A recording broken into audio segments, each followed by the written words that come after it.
There's this disease that hits some college campuses about the spring every year. They call it senior panic. Yeah, you arrive at college as a freshman with this sneaking suspicion you might just meet the person you're going to marry while you're there. And as you go through college, that suspicion becomes an expectation. Now, my wife met when we went to college and we began our education, and D.L. Moody, the man who founded our school, the great evangelist, he was a shoe salesman. In fact, they used to say that Moody was a shoe factory, where they took in old heels, repaired their soles, and sent them out in pairs. Not my idea. So, you wanted to come out of there with a mate, if at all possible, right? Well, you started with that suspicion you might find somebody, and then became an expectation, and then maybe, in your junior year became a determination. I got to find somebody here. I might not have anybody. And then you hit your senior year. There's no husband or wife in sight. Senior panic. Quick, do something. I'm going to miss it if I don't do something fast. Who says panic is only a senior problem? Yeah, I'm Ron Hutchcraft, and I want to have a word with you today about the problem with panic. Now, our word for today from the Word of God comes from Acts chapter 27. I'll begin reading at verse 30. The Apostle Paul has been 2 weeks in the middle of a terrible storm at sea as he's being carried by a Roman ship to meet Caesar in Rome. And as they begin to go aground, some of the crew starts to have not senior panic, but sailor panic. Here's what they decide to do. Listen, in an attempt to escape from the ship, the sailors let the lifeboat down into the sea, pretending they were going to lower some anchors from the bow. Then Paul said to the centurion and the soldiers, "Unless these men stay with the ship, you cannot be saved." So the soldiers cut the ropes that held the lifeboat, and they let it fall away. Okay, some background here.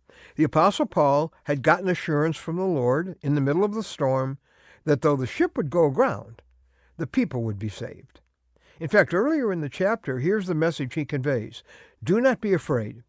God has graciously given you the lives of all who sail with you, so keep up your courage, men. I have faith in God that it will happen, just as he told me. Well, their panic was understandable. The ship's coming apart. Looks like God's not going to deliver them in time. They panic. They scramble for a quick answer. Hey, have you ever done that? I have. See, if they do this, they're not going to make it. And if you do, you won't make it. How many times do we look at our storm, the ship's going down, financially, romantically, emotionally, and we panic. We go for a lifeboat instead of waiting for God's answer and God's provision. Abraham did it with Hagar, and he created a problem for centuries with the 2 sons of promise because he and Sarah couldn't wait for God to fulfill his promise. Rebekah did it with her son Jacob when she lied about him to try to get the blessing for him, and all she ended up with was a family split apart. You and I do it when we settle for these patchwork solutions. Because of panic, many of God's kids have ended up with a lot of heartache in the wrong job, the wrong relationships, the wrong marriage, a mountain of debt.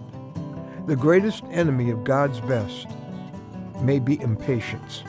We can't wait for God to do, as Paul said, all that God said that he would do. Those seniors who panic over singleness too often get the wrong person. In their rush, they often make a lifelong mistake. When they think time's running out, God's right on schedule. Remember, if you panic, you can make a lifelong mistake.